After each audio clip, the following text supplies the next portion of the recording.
지난 7월 말 다낭시를 중심으로 깜깜이 확진자가 발생하기 시작하면서 바이러스 청정 국가를 지칭하던 베트남은 결국 무너지고야 말았습니다. 8월 31일을 기준으로 베트남의 누적 확진자 수는 1,040명이며 이 중 대부분은 한 달 내에 발생한 확진자입니다. 결국 다시 봉쇄 정책에 들어가나 싶었던 베트남은 한 달 만에 다시 이해할 수 없는 행보를 보여주고 있습니다. 베트남 보건당국에 따르면 지역사회 감염이 다시 발생하긴 했지만 다낭을 포함한 대부분의 지역사회 감염 발생 지역은 통제 가능한 상태라고 발표했습니다. 즉, 도무지 감염 경로조차 알 수 없었던 확진자가 발생했지만 베트남은 완벽한 방역 체계와 의료 시스템으로 한국도 지금 잡지 못하고 있는 바이러스를 한 달 만에 잡았다는 말입니다.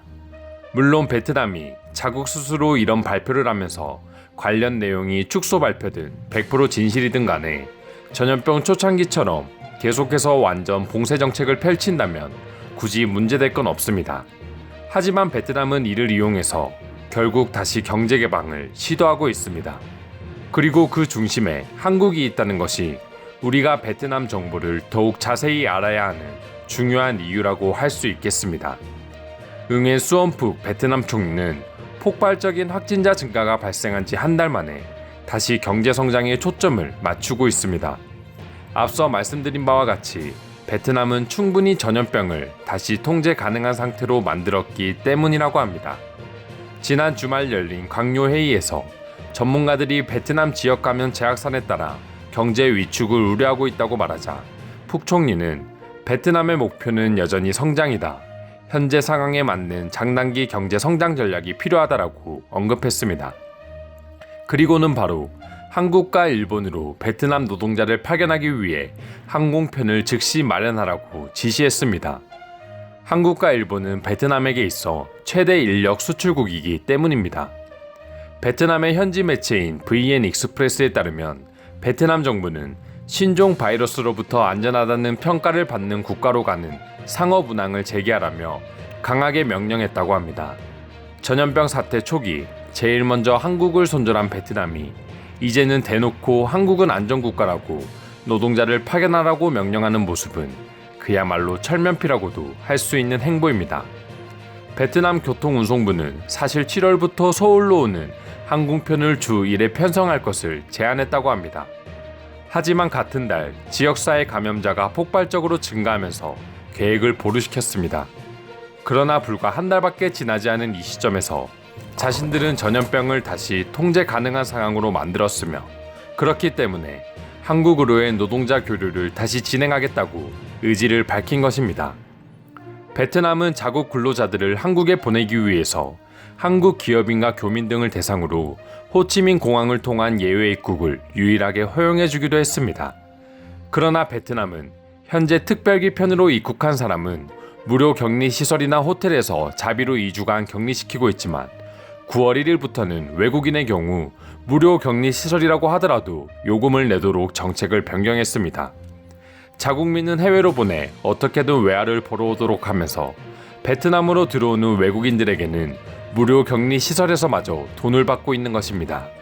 솔직히 말해 한국과 베트남의 교류가 활발하게 이루어진다면 당연히 한국 입장에서도 나쁠 건 없습니다. 이미 베트남에 진출해 있는 수많은 한국 기업들이 다시 살아날 수 있고 한국에서도 베트남 노동자를 필요로 하는 곳에 인력을 투입할 수 있기 때문입니다. 하지만 사회적 거리두기 3단계가 논의되고 있는 지금 상황에 세계적인 방역 모범 국가인 한국마저 재확산을 쉽게 막지 못하고 있습니다. 그런데도 베트남의 통계를 완전히 믿고 다시 인적 교류를 시행하는 것은 엄청난 위험 부담을 지닐 수밖에 없다고 할 수 있습니다. 만약 베트남 정부가 오로지 자국의 경제 활성화를 위해서 전염병 통제보다 노동력 수출을 더 급하게 생각해 이런 정책을 펼치고 있는 것이라면 이는 세계적으로 중대한 범죄라고도 할 수 있는 정도입니다. 게다가 7월 말 다낭 사태로 인해서 베트남은 이미 정부 발표와는 다르게 전국적으로 바이러스가 확산됐을 것이라고 보는 의견도 많이 있습니다. 자국 내 전염병 대응도 확실하게 하지 못하면서 인적 교류를 재개하고자 하는 베트남 정부 정책에 반감이 들 수밖에 없는 내용입니다. 베트남의 대표 항공사인 비에젯 항공은 국내선 항공과 고급 호텔을 묶어 50% 할인 혜택을 적용하고 있다 합니다. 9월 2일 독립기념일 75주년을 맞아 국내선 전 노선 항공권과 5성급 고급 리조트 호텔인 빈펄 숙박료를 50% 할인 제공하고 있는 것입니다. 그리고 이미 이전부터 여러 패키지를 통해 반값 할인 행사 등을 지속적으로 진행하며 국내 여행을 장려하고 있습니다. 이는 아베 총리가 국내 여행을 장려했던 고투 트래블 정책과 다를 바 없습니다. 일본의 고투 트래블 정책은 일본 국내 여행 비용의 50% 상당을 국가가 보조하는 사업입니다. 경제 활성화를 위해서 제약산이 계속해서 번지고 있는 와중에 아베 총리가 내세운 무책임한 정책이었습니다. 아사히 신문에 의하면 결국 이번 정책으로 인해 최소 2배에서 3배까지 확진자가 늘어났다고 합니다. 일본이야 그렇다 치고 베트남의 국내 여행 장려는 더욱 최악의 행보라고 할 수 있습니다. 이번 다낭 사태가 발생한 이유가 베트남 정부의 국내 여행 장려 정책이었기 때문입니다. 베트남도 일본과 동일하게 해외 입출국이 금지되다 보니 국내 여행을 적극 장려했고 호치민이나 기타 대도시에서 베트남에서 손꼽히는 휴양지인 다낭으로 몰려들었습니다. 그런 와중에 다낭에서 지역사회 감염자가 발생해버렸고 이는 곧 대대적인 제약산의 원인이 되어버린 것입니다. 그렇지만 불과 한 달 만에 다시 국내 여행을 장려하는 베트남 정부의 정책은 정말 국민의 목숨보다는 돈을 제일 우선시하는 게 아니냐 하는 의견마저 나올 정도로 이해할 수 없는 정책이라고 할 수 있습니다. 그리고 이는 절대 한국과 상관없는 내용이라고도 할 수 없습니다. 베트남은 자신들은 전염병과 안전하다는 전제로 한국의 노동력을 수출하고자 합니다.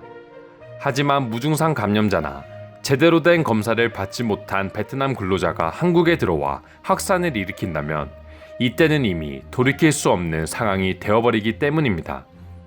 완전한 격리 단계를 거쳐 적어도 몇 달 동안은 전염병을 확실히 통제하고 다른 나라에 노동력을 수출해도 모자랄 판국에 제약산이 번진 지 한 달 만에 다시 국내 여행을 장려하고 한국으로 노동력을 수출하기 위한 항공편 마련을 명령하는 베트남 정부의 태도는 항상 그랬듯이 한국을 돈벌이로 생각하는 것 그 이상 그 이하도 아닌 것 같은 기분이 들게 하는 건 사실입니다. 베트남을 무시하는 것이 아니라 정말 솔직한 심정이라면 베트남 정부의 발표처럼 베트남이 전 세계적으로 손꼽히는 바이러스 청정 국가라면 좋겠습니다. 베트남에는 이전부터 한국 교민들도 많이 자리 잡고 있고 대기업뿐만 아니라 한국의 중소기업들도 꾸준하게 베트남에서 터전을 키워가고 있기 때문입니다. 베트남이 전염병의 대처를 잘하면 잘할수록 한국에게도 무조건 이득이라고 할 수 있지만 만약 조금이나마 빈틈이 발생한다면 그때는 국가적인 재난 상황이 될 수도 있습니다. 결국 시작을 하기 전에 모든 걸 완벽하게 확인하고 교류를 진행해야 한다는 뜻입니다. 베트남과의 교류가 끊긴다는 것은 한국 입장에서도 당연히 엄청난 손해라는 것은 부정할 수 없습니다. 그렇지만 지금은 당장의 이익 때문에 욕심을 부렸다가 이룰 수 있는 것들이 돈으로 환산할 수 없기에 소탐대실하지 않도록 돌다리도 두들겨보고 건널 필요가 있다 생각합니다. 베트남은 최근 들어 계속해서 세계은행이나 아시아개발은행 등 국제기구로부터 각종 경고를 받고 있는 상황입니다. 한국도 이 부분을 간과하지 말고 베트남 역시 비록 지금 경제 상황이 아무리 힘들다고 하더라도 돈보다는 국민들의 건강에 더 중점을 두는 정책을 제시했으면 합니다. 오늘도 영상 끝까지 시청해주셔서 감사드리며 여러분들의 구독과 좋아요는 영상 제작에 큰 힘이 됩니다. 이상 종크TV였습니다.